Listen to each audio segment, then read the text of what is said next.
You know, one thing that we definitely don't have that the Sahaba radiallahu ta'ala anhum had is the presence of Rasulullah sallallahu alayhi wasallam. And for them, they had an exemplary mindset to measure themselves to, so that they know how to conduct themselves in this world and how to be in it, and how their mindset should be when reacting with the nature of it.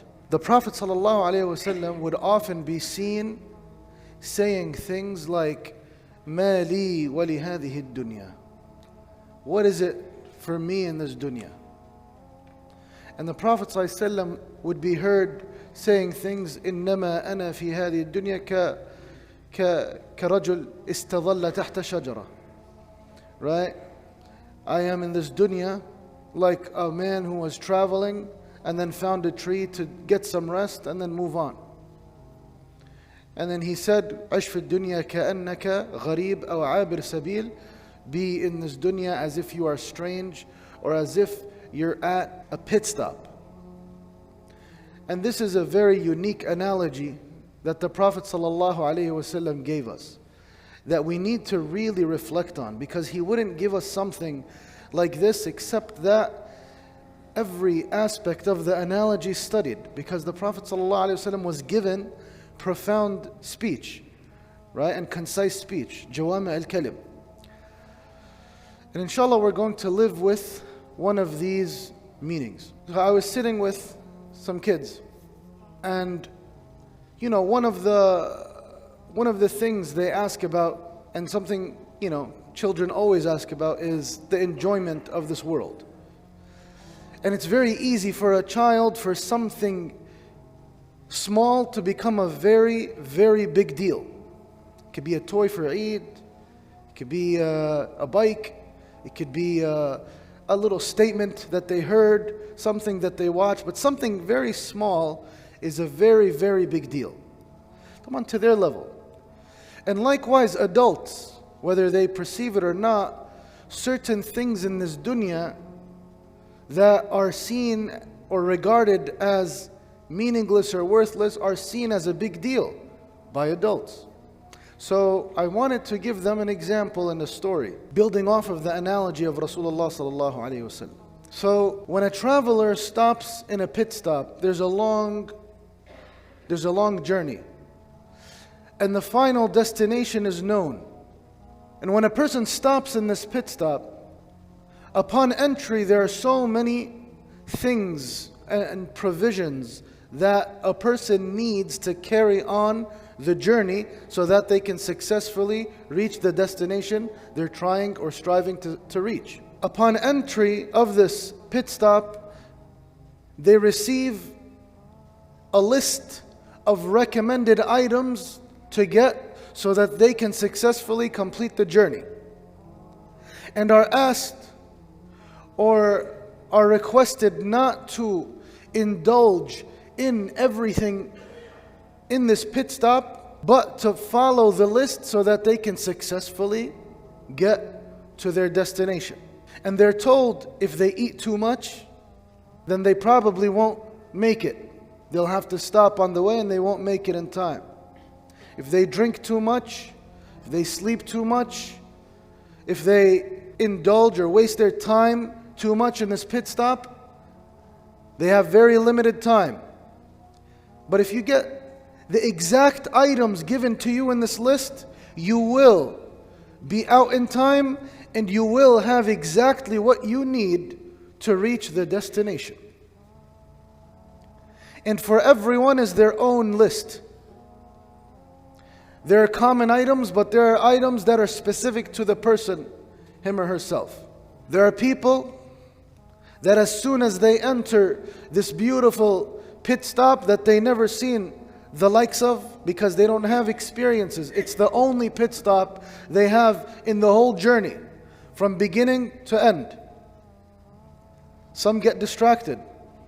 Some forget. Some look at the list that the owner recommended and they ignore it. Say, man, I know what I want. I don't need any list. I never seen anyone complete the journey, but I don't have to. I care about the now. And as they enter, there are two types. The ones that took the advice of the owner and the ones that rejected the advice of the owner. And there is no doubt that the ones who rejected the advice of the owner will not make the destination, because this owner is experienced in travelers and wayfarers, seen who made it and who did not, knows exactly what they need for this journey to be set and for this destination to be arrived to. Brothers and sisters, one of the common themes or repeated themes in the Quran is the word mata'. We hear it in many different contexts and we read it in different contexts in the Quran. Allah subhanahu wa ta'ala referred to mata' as enjoyment, right? Like وَمَا الْحَيَاةُ الدُّنْيَا إِلَّا مَتَاعُ الْغُرُورِ, right? وَمَا الْحَيَاةُ الدُّنْيَا فِي الْآخِرَةِ إِلَّا مَتَاعُ. And there, sometimes it means provisions, right? تَرَكْنَا مَتَاعَنَا, right? Like in the story of Yusuf alayhi salam, mata' means provisions. But the oldest use of mata' for us, so it could mean enjoyment or provisions. The oldest use is the first thing that Allah told Adam alayhi salam when coming to this dunya. That's the oldest use of this word mata'. When Allah subhanahu wa ta'ala sent Adam alayhi salam and his wife Hawa to this dunya, what did He tell them? He said, وَلَكُمْ فِي الْأَرْضِ مُسْتَقَرٌّ وَمَتَاعٌ إِلَى حِينٍ. So it's the first thing. This mata' concept is the oldest concept for us as Bani Adam. So when Allah said, وَلَكُمْ فِي الْأَرْضِ مُسْتَقَرٌ, you have settlement, you can settle in this world, and you have mata'. Mata' in this context means provisions. All we are doing in this dunya, brothers and sisters, is gathering the mata', the provisions we need to set off on this journey. I ask everyone, our soul, which is the most unique creation of Allah subhanahu wa ta'ala, and Allah said, وَنَفَخْتُ فِيهِ مِنْ رُوحِي, it's from Allah subhanahu wa ta'ala's soul. It's Allah subhanahu wa ta'ala's soul that was blown into this body, then it was given life. This soul, was it created with our birth or before our birth? A lot before our birth. Way before. Thousands of years before our birth, before our bodies were born from the wombs of our mothers, this soul was there. So it's thousands of years old. Does this soul have an end? No, it's eternal. And that's what's unique about it. The soul, it goes from one form to another. We're in the body, and then the soul goes to the barzakh, and then after that the day of judgment, and then after that Jannah or Nar. We seek Allah subhanahu wa ta'ala's refuge from an-Nar. Ameen ya Rabbil Alameen. So this soul is eternal. This dunya that we live in is but a mere short station in the lifespan of the soul and the duration of its existence. And the only way we can successfully gather our provisions in this dunya is if we understand it to be this way. Brothers and sisters, I think sometimes the more we forget the lifespan of our souls, the easier it is for us to be heedless, to be forgetful, to be distracted, to indulge in this world. And the more we remind ourselves of the eternal nature of our soul and the impact that every single statement, every single action, every single indulgence, everything we eat, drink, say is going to impact our eternal life, it's easier for us to keep ourselves in check. So, how do we keep ourselves in check? This is perhaps one of the most difficult concepts in our life. You know how some people, they get it early? And there's always that student in class that kind of just understands, okay, this is how I do it. There's like a formula. There's a logic behind it. They get the logic, they apply it. And then there's ones that get it later, and there's ones that just don't get it. And likewise in this dunya, there are some that get it in the beginning, later, and some don't get it at all. The main thing, and this is perhaps a concept we talk about, and I'll just talk about one thing. Yesterday, Dr. Yasser, he was talking about at-tawbah, right? In the journey of tazkiyatun nafs. We say, okay, you have to repent and go back to Allah, seek forgiveness for your transgressions, and know your sins, acknowledge them, admit them before Allah. But a lot of times, okay, how do I actually do that? Brothers, you know, if we don't know how to properly speak to Allah, how the soul goes back to Allah, how, you know, sometimes when you're shopping, I don't know, you know, we kind of like the dopamine level goes up. We go in the shopping market for one thing. All we want is this particular tool. But then we see 10 things on the way. We know all we need is that tool. Everything else is extra. It's probably going to sit in the garage for 10 years. We're not going to use it.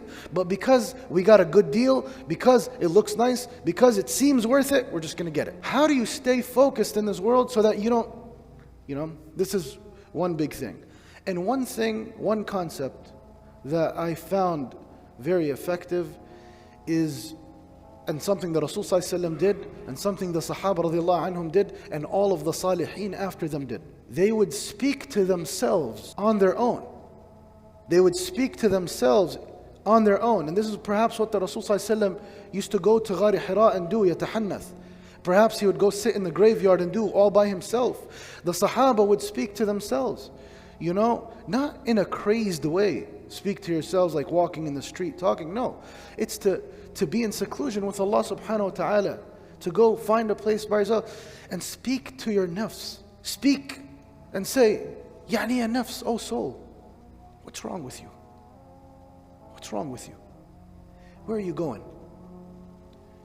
You've been far from Allah, indulging and eating and drinking and distracted from Rabbil Alameen.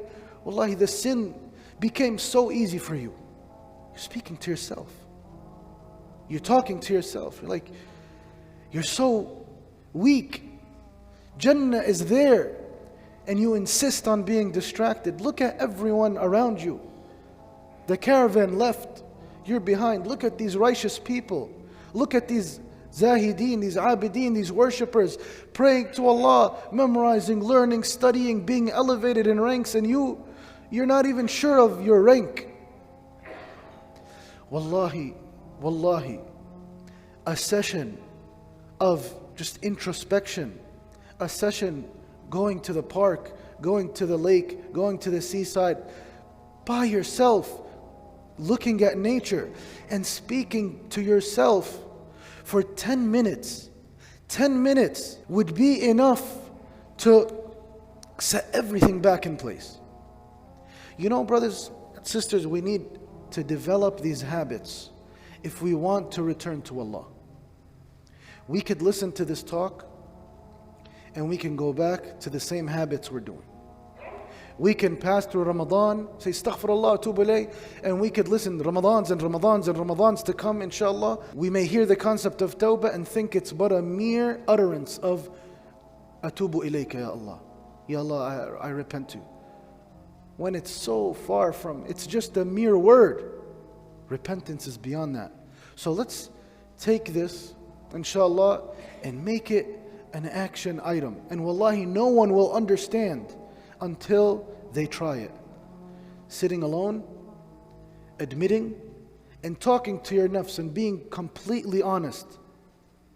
Completely honest with yourself and being raw and being rough with your own nafs. And then that session will be, inshallah, the reason and the means to an accepted tawbah. We ask Allah subhanahu wa ta'ala to accept our tawbah. We ask Allah to make us from those who repent and go back to Him. We ask Allah subhanahu wa ta'ala to make us from those who understand this journey and only take from it the provisions they need to get them to their destination and to make our destination Jannatul Firdaus. Ya Rabbil Alameen. We ask Allah to guide us, to guide our offspring, to guide our spouses, to guide our parents and have mercy on them, and to unite us all in Jannatul Firdaus and to make us successful in this journey. Ameen Ya Rabbil Alameen.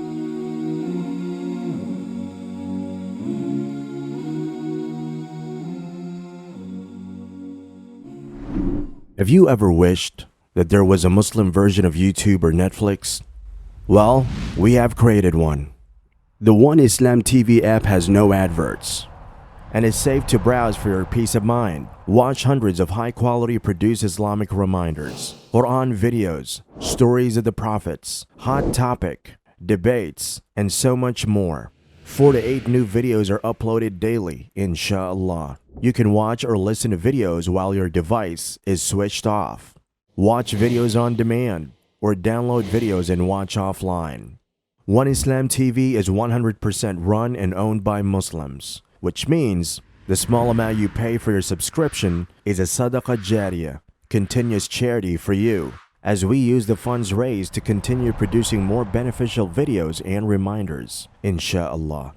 The One Islam TV app is now available on Apple devices, Apple TV, Android devices, Android TV, Amazon Fire TV, and Roku, so you can watch on most devices and smart TVs.